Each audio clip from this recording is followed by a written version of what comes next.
Hello guys, I know I promised a Vampire Deku X Reader X Werewolf Katsuki Bakugo, but I sadly cannot do it because it was inspired by Notre Dame, and the song that is played in that movie, Hellfire, she did it in French, and I cannot speak French, so yes, sorry. Let us continue, and I will find another thing for it tomorrow. I hope you guys enjoy this one.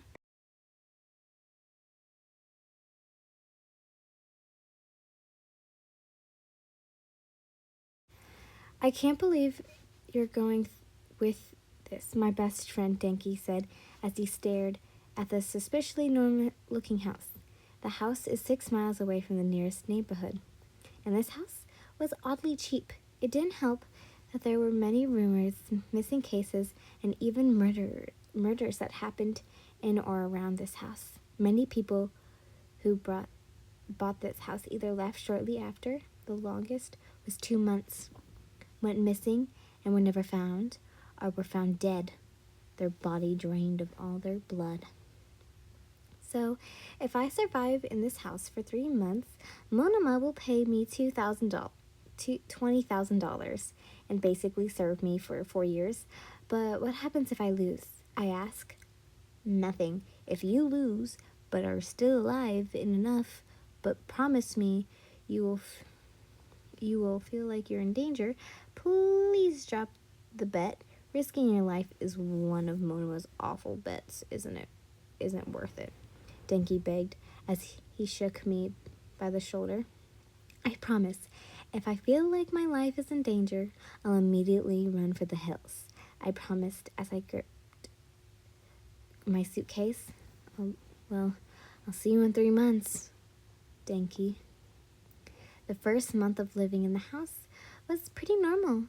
You see, Yin isn't someone who gets scared easily, or at all. After a few weeks, strange things started to happen. Things would go missing or misplaced. Then it started to get more aggressive. Plates and bowls would fly off the counter suddenly by an unseen force. As Yin walked in the kitchen, plates, bowls, and many other objects flew onto the ground. Huh? Was all Yin said as she picked up one of the bowls on the ground.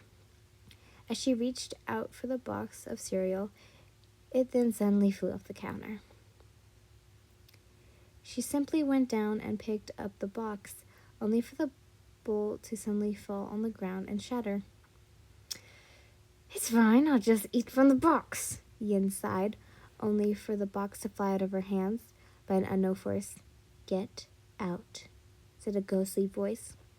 As Yin carefully looked around, she noticed a strange object on the table and a busted up old antique All Might figure.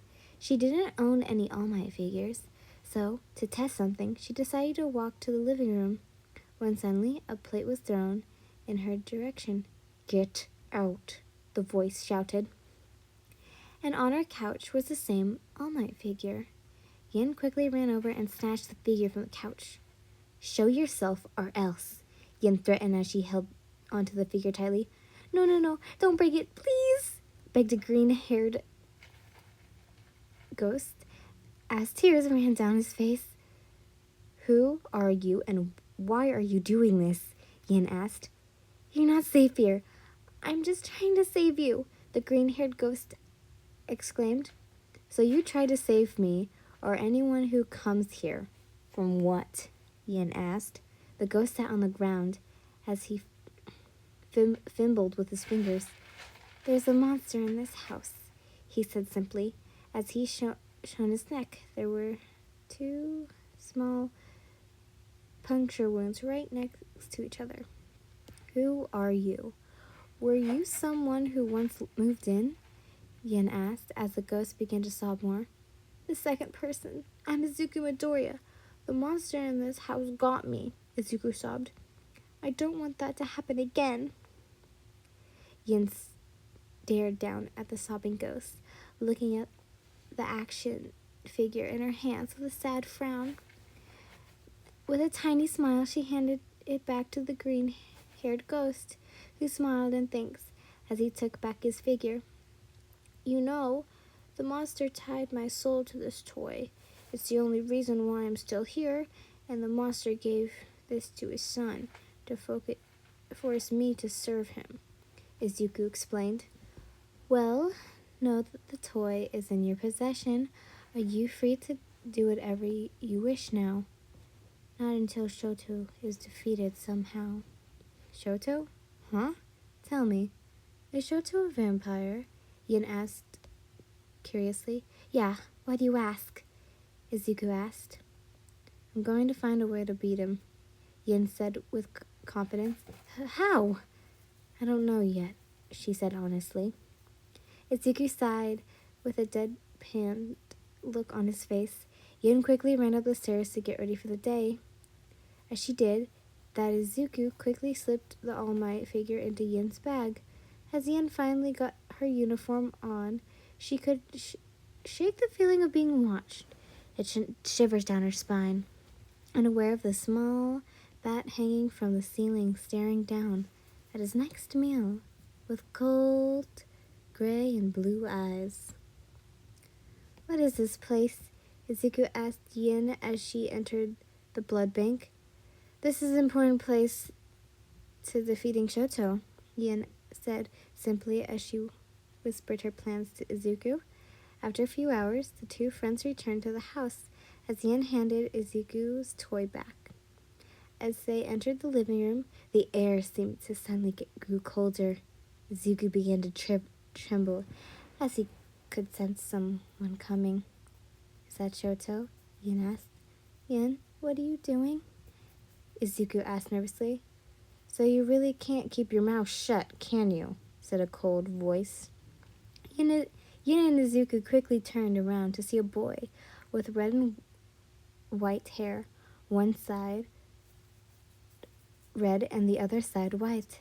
His gray and blue eyes glared daggers at us. So, you're Shoto? Yin asked the fanged boy. Sorry. What's it to you? Shoto hissed. I've come to bargain with you, Yin said simply. Bargain? With a scum like you? Shoto sneered. Don't call Yin that, Izuku defended. Shut up, Midoriya. Shoto shot back. I have an offer. Tell me, how often do you get a meal? Every year or 3? Doesn't help that Izuku scares most of them off. And what are you protesting? Shoto glared. How about 470 milliliters of my blood every month? You'll get my blood every month for the rest of my immortal lifespan, Yin protested. It benefits both of us. You get fed, and I get to live. Like you would hold your end of the bargain, Shoto scoffed. Yin dug into her bag and showed Shoto the blood bag. He stared at it for a few minutes before snatching it away and mumbled a fine as he disappeared upstairs. Izuku sighed in relief as he happily hugged Yin. Yin gave a small, gentle smile as she tried to mess with Izuku's hair. A year went by, and Yin still lived in that house. Much to her surprise of everyone, heck, Denki stays over once in a while, though it gives him the creeps. But for the most part, it was peaceful living. Izuku was fun to be around. He would help out around the house and travel with her to the city and work. She was no longer surprised to see his All Might figure sitting on a chair next to her bed every morning. He says he and the All Might are watching her during the night. Creepy. Shoto was an interesting case, though. He would randomly show up around the house and stare her down. Also, doesn't really talk to her. They simply exist together because of the deal. But Yin had to leave for a business trip for 3 months, so she asked Izuku to swim, I think, some extra blood packs from the blood bank when she went to her monthly visit. When she got back to her trip, Yin, you're back. Zuko said happily as he hugged her.